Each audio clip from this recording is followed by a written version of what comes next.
বিশ্বাসে সাধু সঙ্গ করে মৃত্যুর আগেই যেন সে প্রেম প্রাপ্তির উপায় করে, না হলে এ জন্ম কেন বহু জন্ম বৃথা হয়ে যাবে। আচ্ছা, বুদ্ধিটা খাটাতে বলছেন কেন জানেন? একটা শিশুর কাছে 500 টাকার নোট দিন, ওটা সে কাগজ ভাববে, ছিঁড়ে ফেলবে, পুড়িয়ে ফেলবে, ফেলে দেবে। তার কারণ কি? ওটা তো মুদ্রা, ওটা তো প্রয়োজন মিটবে। কিন্তু শিশুর এই বুদ্ধি নাই। ওখানে গভর্নরের সইছিল আছে, এই মুদ্রাটার এতটা মূল্য, শিশুর এই বুদ্ধি নাই। এই জন্য টাকাকে সে মূল্যায়ন করে কি বাবা? ফেলে দেয়, ছিঁড়ে ফেলে আগুনে পোড়ায়। টাকা আছে, ওটা মূল্যবান, ওটা মুদ্রা, ওতে প্রয়োজন নির্বাহ হয়, কিন্তু শিশুর বুদ্ধি আছে কি?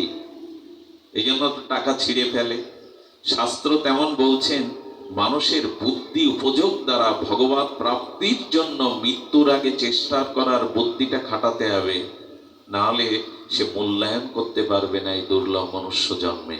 মৃত্যু কিন্তু ধেয়ে আসছে, যে কোনো সময় আসতে পারে, তার আগে বুদ্ধি খাটাও। ওই ছেলেটা বড় হলে যেমন বুদ্ধির দ্বারা বুঝতে পারে এটা 500 টাকার 1000 টাকার নোট, এবং ভাগবত সঙ্গে গুরু কৃপায় সাধু সঙ্গে বুদ্ধি হলে বুঝতে পারে এই মনুষ্য জীবনটা মৃত্যুর আগেই ভগবত প্রাপ্তি করতেই হবে, না হলে ক্ষতি হয়ে যাবে, মহতি বিনষ্ট হয়ে যাবে। বুদ্ধির কাজে লাগান। তো সে বুদ্ধি কে দেবে? দদামি বুদ্ধি যোগম। ভগবানের উপাসনায় রত হলে, ভগবত ভজনে রত হলে, সাধুগুরু বৈষ্ণবের কৃপায় এই বুদ্ধি জাগবে। প্রেম পরমার্থ মহান, একমাত্র প্রয়োজন প্রেম।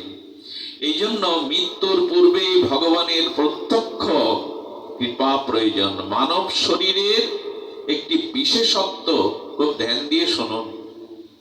শ্রী গুরু মহারাজ আছেন, উনি প্রকাশ করছেন স্বপ্রকাশ ওনার কৃপায়। খুব মার্মিক একটি কথা শুনুন, ধ্যান দিয়ে শুনুন। মনুষ্য জীবনের একটি বিশেষত্ব আছে, এই জন্ম তো সকলে পায় না, দেব দুর্লভ এই জন্ম। এর বিশেষত্ব কি? আমাদের জীবনে এই জগৎ সংসারে, প্রপঞ্চময় সংসারে দুটি জিনিস আছে। আগেই বলেছি, খুব ধ্যান দিন। দুটি জিনিস আছে আমাদের সামনে, একটি হলো ভগবান আর একটি হলো ভোগ। সংসারে কি আছে? ভোগ আর ভগবান। আমাদের জিজ্ঞাসা হলো, এই শরীরের দ্বারা আমরা এই দুটোই প্রাপ্ত হতে পারি যদি চেষ্টা করি। আপনি কোনটা নেবেন? চেষ্টার দ্বারা আপনি ভোগ অর্জন করতে পারেন, আমার চেষ্টার দ্বারা, সাধনার দ্বারা, পুরুষত্বের দ্বারা, শ্রেষ্ঠ কর্ম জ্ঞান চেতনার দ্বারা আপনি ভগবানও পেতে পারেন। এখন আপনার কাছে প্রশ্ন, আপনার কাছে জিজ্ঞাসা, আপনি কোনটি চান? আমি কোনটি চাই? ভোগ চাই না ভগবান চাই? দুটোই কিন্তু ভগবানের জগতে এই অনন্ত প্রকার ভোগ দ্বারা জগৎকে সাজিয়েছেন, আর তার মধ্যে ভগবান নিজেও আছেন। কেমন জানেন? সন্তানের সামনে মা খেলনা মিষ্টান্ন দিয়ে দেয়, ঝুমঝুমি দিয়ে দেয়। মা দেখে এই খেলনা পেয়ে, আনন্দের উপাচার পেয়ে আমাকে ভুলে থাকে কিনা, করে কিনা, মায়েরা সামনে দেয় কিনা বাচ্চাদের, ভুলে থাকে কিনা?